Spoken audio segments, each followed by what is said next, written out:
Monsieur le Premier ministre, cher Jacques Attali, mesdames et messieurs, bienvenue.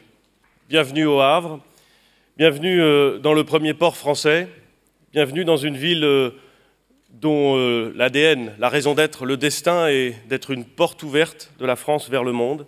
Bienvenue dans une ville créée par décision royale, par décision de l'État, en 1517, pour faire participer la France à la conquête du Nouveau Monde.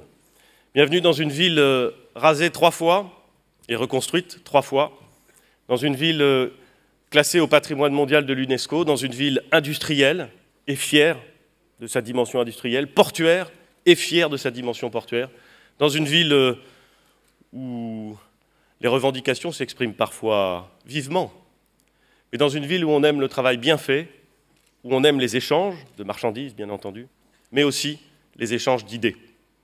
Bienvenue dans ce 3e LH Forum, dans ce 3e forum de l'économie positive. C'est ici, cher Jacques Attali, que vous avez décidé d'implanter, de faire naître et de faire grandir cette graine de l'économie positive, et je pense que c'est un excellent terreau.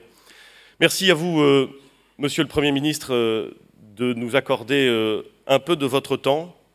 J'imagine ce que peut être un agenda de Premier ministre, et le fait de venir jusqu'au Havre et de vous adresser à une salle emplie de lycéens, d'étudiants, de Havrais et de non-Havrais, de personnalités curieuses qui toutes ici pensent que notre monde peut s'améliorer si nous prenons en compte dans nos actions, dans notre façon de produire, les principes de l'économie positive.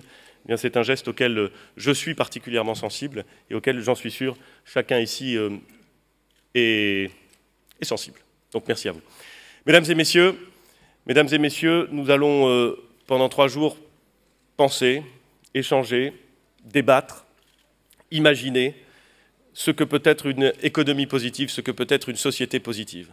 Comment faire en sorte que dans notre activité de production, nous intégrions des dimensions qui sont en général absentes de la dimension de production. Comment prendre en compte le long terme dans une société soumise à l'urgence et à l'immédiateté.